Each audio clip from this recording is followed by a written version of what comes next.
नमस्कार दोस्तों, basic chemistry में आज हम बात करने वाले हैं डिस्कवरी ऑफ इलेक्ट्रॉन के बारे में। इलेक्ट्रॉन की खोज कैसे हुई। एक समय तक एटम को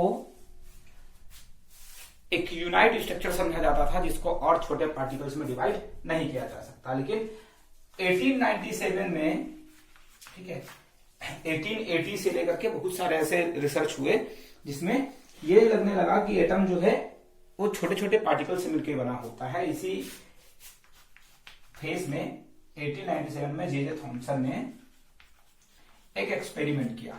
ठीक है, उन्होंने क्या किया, एक डिस्चार्ज ट्यूब लिया, एक ऐसा ट्यूब जो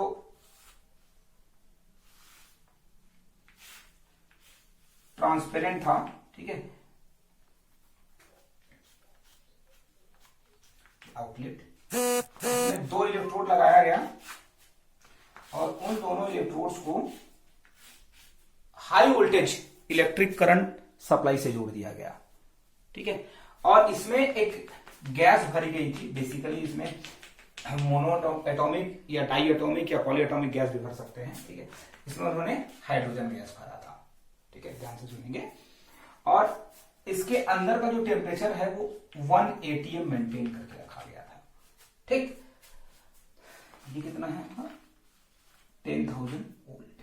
ठीक है, तो जैसे ही डिस्चार्ज ट्यूब में इलेक्ट्रिक करंट को पास कराया गया, ठीक है, तो शुरुआत में कोई भी इंसिडेंट नहीं हुआ, लेकिन जैसे ही प्रेशर को डाउन करते गए और इसको 10⁻⁻² atm तक डाउन किया गया, तब जो है कैथोड में से कुछ रेडिएशन निकलता हुआ या कुछ पार्टिकल जो है निकलते हुए दिखाई दिए। ठीक है, फिर वापस जब इसको 10⁻⁻4 atm तक डिक्रीज कर दिया गया प्रेशर को, तब जाकर के एकदम क्लियर फ्लोरोसेंस में, ठीक है, फ्लोरोसेंस मतलब चमकता हुआ जो है पार्टिकल कैथोड से निकलता हुआ दिखाई दिया, जो स्ट्रेट लाइन में ऐसा मूव करता हुआ एनोड की तरफ मूव कर रहा था। ठीक है, तो ये डिस्कवर किया गया था 1897 में जे थॉमसन ने। ठीक है, और जे थॉमसन ने डिस्कवर करने के साथ साथ इसमें कुछ एक्सपेरिमेंट्स करके देखे, जिसके बेसिस पे उन्होंने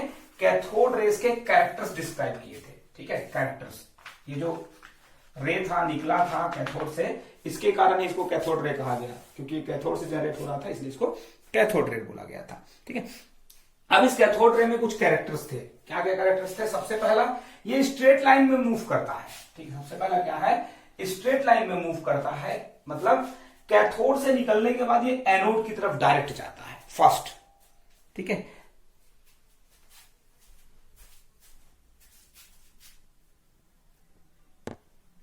सेकेंड है आपका, सेकेंड है ये अपने पाथ में आने वाले किसी भी ऑब्जेक्ट का शैडो बनाता है। शैडो मतलब छाया बनाता है। इसका मतलब ये है कि जो आपका कैथोड रे है वो पार्टिकल्स से मिलकर के वो जो है लाइट्स को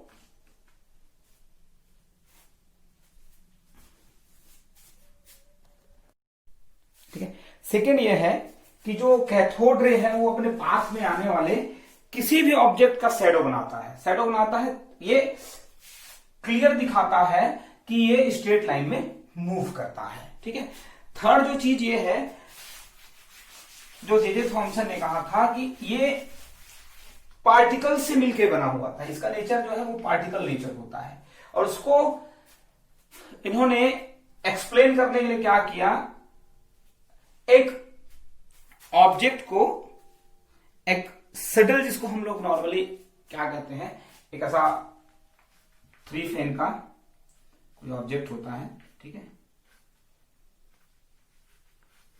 उसको उन्होंने लगाया। ठीक है, तो क्या हुआ, वो घूमने लगा अपने आप।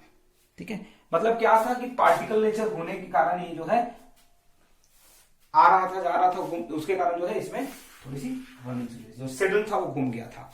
ठीक है, नेक्स्ट क्या था कि ये चार्ज होते हैं। ठीक है, मतलब जो आपका कैथोड रे है वो चार्ज होता है, उसके अंदर एक पर्टिकुलर चार्ज होता है।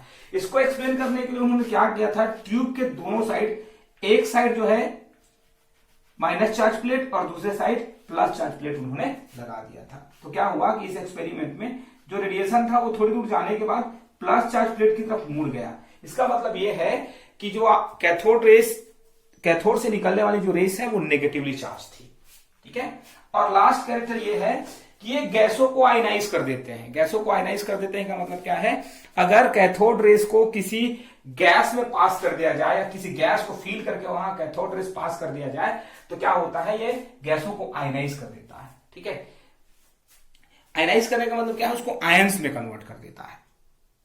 ठीक, ये जो है बेसिक कैरेक्टर्स हैं आपके कैथोड रेस के।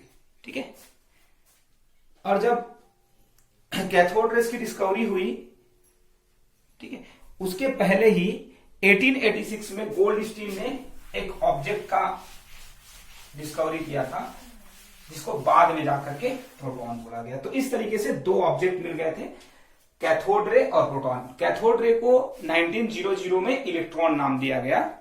ठीक है, अब ये किसने दिया है आप ढूंढ के बताइएगा कि किसने दिया है। ठीक है, फिर क्या है, जब दो पार्टिकल्स मिल गए, कैथोड रेस जिसको बाद में इलेक्ट्रॉन बोला गया और प्रोटॉन, तब जाकर के एक एटम का जो स्ट्रक्चर है वो इमेजिन किया जाने लगा। और उस स्ट्रक्चर को इमेजिन करने के टाइम क्या हुआ कि अलग अलग मॉडल्स आए, जिसमें सबसे पहला मॉडल था जे थॉमसन ने ही दिया था। J Thomson model. J Thomson ने क्या कहा था कि एटम लाइक अ वाटरमेलन। ठीक है, जो एटम है आपका वो वाटरमेलन के जैसा होता है, और इस वाटरमेलन में क्या होते हैं, जैसे फाइबर्स हैं और सीड्स हैं। ठीक है, वैसे ही इलेक्ट्रॉन और प्रोटॉन फैले रहते हैं। फाइबर लाइक इलेक्ट्रॉन्स, ठीक है, और सीड लाइक प्रोटॉन्स। ये बताया था कि जैसे एक वाटरमेलन में सीड और फाइबर होते हैं, वैसे ही एक एटम के स्ट्रक्चर में आपका इलेक्ट्रॉन और प्रोटॉन प्रेजेंट होता है। ठीक है, लेकिन इसको तुरंत जो है नेग्लेक्ट कर दिया गया। उसके पीछे का कारण ये है कि इस मॉडल के अकॉर्डिंग अगर इस मॉडल को सही माना जाए तो फिर क्या होगा, इलेक्ट्रॉन जो है प्रोटॉन के कंपैरिजन में बहुत ज्यादा हो जाएगा, और जो एटम एक्चुअल में न्यूट्रल होता है उसकी न्यूट्रलिटी खत्म हो जाएगी, वो नेगेटिवली चार्ज हो जाएगा। इसलिए इसको रिजेक्ट कर दिया गया। इसके बाद आपके कंटिन्यूअस मॉडल आएंगे। कौन कौन से मॉडल आएंगे? ठीक है, रदरफोर्ड मॉडल है। ठीक है, और रदरफोर्ड मॉडल के बाद जब आप लोग आगे हायर क्लासेस में जाएंगे तो इससे रिलेटेड और बहुत सारे मॉडल्स पढ़ेंगे, जैसे बोर मॉडल है। ठीक है, बोर मॉडल का एक एलिमेंट्री आइडिया आपको इस क्लास में मिल जाएगा। तो नेक्स्ट पार्ट में हम बात करेंगे रदरफोर्ड मॉडल और उसके बाद बोहर मॉडल। ठीक है, थैंक यू।